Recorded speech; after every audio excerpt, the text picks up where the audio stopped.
Assalamualaikum warahmatullahi wabarakatuh. Kembali lagi di podcast kali ini, podcast Reyu dan Yuda.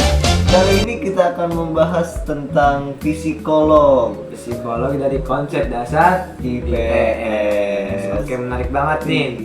Apalagi tentang psikologi yang memang hal itu kita harus tahu semuanya dalam kehidupan sehari-hari. Betul sekali. Sebelumnya kan biasanya ada pantun nih dari Bro Yuda. Boleh dong pantunnya? Sebelum kita mulai podcast pada malam hari ini, kita pantun dulu. Boleh. Oke. Pohon pepaya tumbuh tiada duri. Boleh. Tumbuhnya di samping pohon melati. Asik. Sebelum kita mulai podcast pada malam hari ini, izinkan kami perkenalan diri. Oke, saya Yuda Almansur dari Prodi Ilmu Pengetahuan Sosial. Saya Refli Haikal Bais dari Prodi Ilmu Pengetahuan Sosial. Dan kita dari kelas C. Oke, kembali ke topik.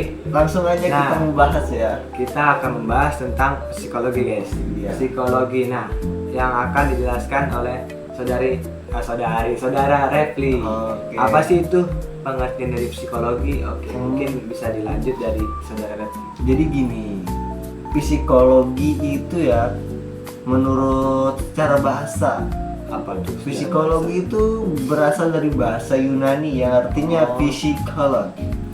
Apa sih itu psikolog? Oke. Psikolog itu terbagi menjadi dua kata. Fisik yang artinya keilmuan, logos yang artinya kejiwaan. Jadi psikologi itu ilmu yang mempelajari tentang kejiwaan. Jadi bagaimana kita bisa memahami kalau dia tuh lagi ngambek, kalau dia tuh lagi marah, kalau dia tuh lagi berbohong. Jadi kayak gimana kita bisa memahami sifat seseorang, karakter gitu. Jadi dalam mengetahui orang tersebut dalam situasi marah, lagi ngambek, lagi senang, itu kita bisa tahu karena kita belajar psikologi, guys. Jadi teman-teman harus tahu. Banyak banget nih yang bertanya. Apa tuh? Boleh dibacain ya satu-satu ya? Oke. Coba kita Pertanyaannya nih, Min, dalam psikolog tuh pasti ada objek kajian. Nah, objek kajiannya tuh apa aja? Objek kajian. Menarik nih. Jadi dalam hal ini kita akan bahas tentang objek kajian dari psikologi. Yang kita tahu tuh, yang wajib kita tahu tuh ada dua. Pertama objek formal dan objek material. Nah, kita jawab dulu nih objek formal seperti apa. Jadi objek formal psikologi tuh contohnya seperti ekstrovert dan introvert. Nah, gimana sih misalkan kalau orang ekstrovert atau ekstrovert tuh seperti ini. Misalkan orang itu jadi mudah terbuka atau biasanya tuh mudah bergaul, mudah meluapkan ekspresinya pada khalayak orang. Kalau introvert biasanya tuh orang tersebut itu lebih suka berdiam diri, lebih suka menyendiri, lebih susah untuk meluapkan ekspresinya. Jadi gitu, kalau introvert itu kayak lebih suka sendirian gitu intinya mah. Nah, hal itu terjadi karena situasi dan kondisi yang menyebabkan psikologi terjadi dalam hal tersebut. Kalau secara objek material itu seperti apa? Nah, yang kedua ada objek material. Contohnya seperti ini, ketika kita dalam suatu forum atau dalam suatu ruang lingkup, suatu perkumpulan, di situ ada banyak orang yang dalam forum tersebut. Nah, ada satu handphone yang berbunyi atau dering, ada dering handphone yang berbunyi. Nah, otomatis dalam suatu forum tersebut tidak hanya satu orang yang melirik pada suara tersebut, banyak orang yang melirik pada suara tersebut, padahal yang berbunyi hanya satu handphone. Betul banget, sering terjadi kan? Itu yang menyebabkan hal tersebut terjadi karena fakta dan kejadian. Jadi gini ya. Jadi objek kajiannya tuh ada yang material dan informal. Kalau yang material itu berdasarkan fakta sama kejadian.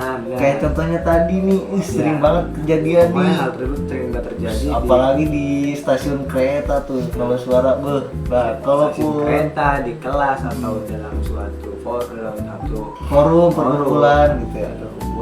Jadi kalau yang formalnya tuh kayak introvert ekstrovert gitu, kayak kita tuh gampang dipengaruhi enggak gitu dalam situasi sosialnya gitu ya.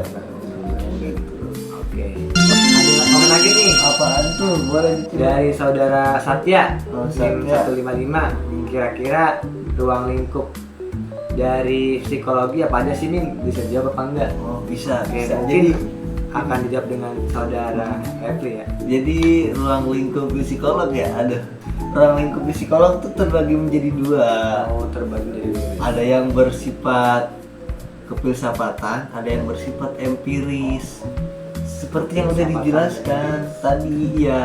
Jadi yang bersifat filsafat itu yang berdasarkan kejadian-kejadian, pengalaman-pengalaman. Kayak tadi tuh yang nada dering sama tuh, aduh itu kejadian banget pokoknya itu tuh.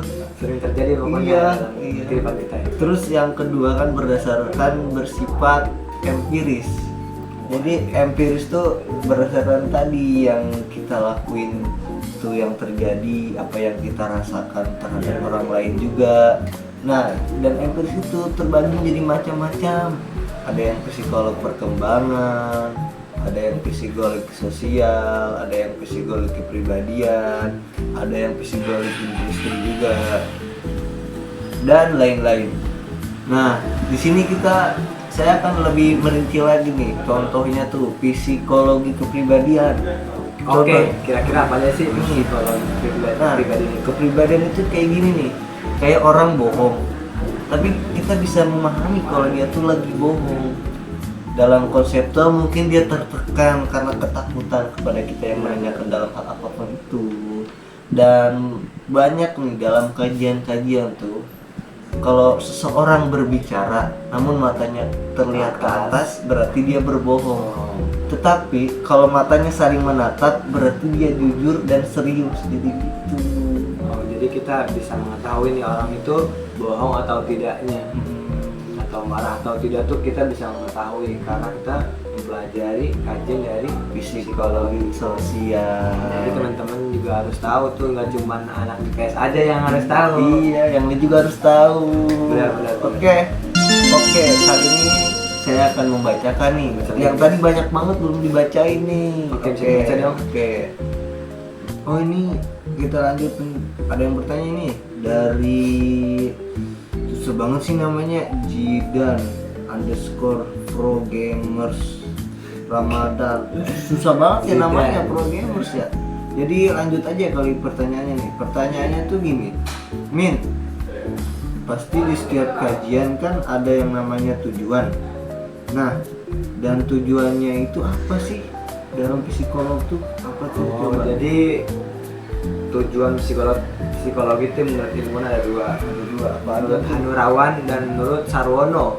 Jadi menurut Hanurawan tuh jadi gini, psikologi itu bertujuan untuk memodifikasi atau mengidentifikasi. Jadi gini, simpel lagi nih, apa sih? Jadi hal itu tuh terjadi atau bertujuan untuk mengetahui sifat perilaku seseorang.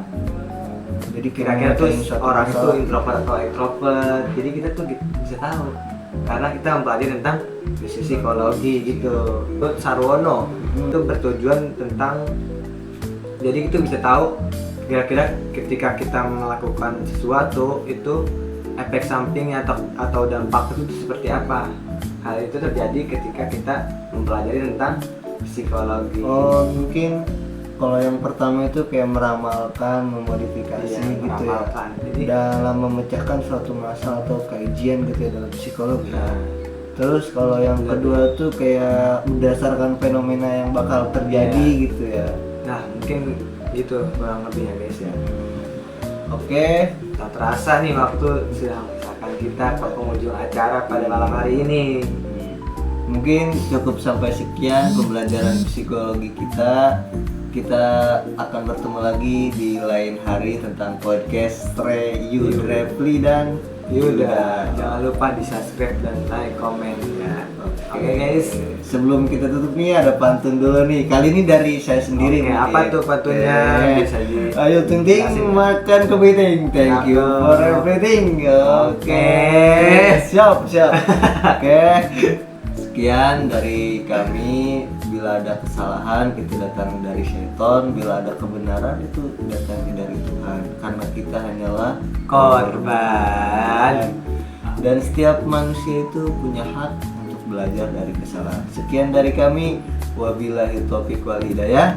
Waridho wal inayah. Wassalamualaikum warahmatullahi wabarakatuh. Jangan lupa subscribe guys di bawah ini. Oke, siap.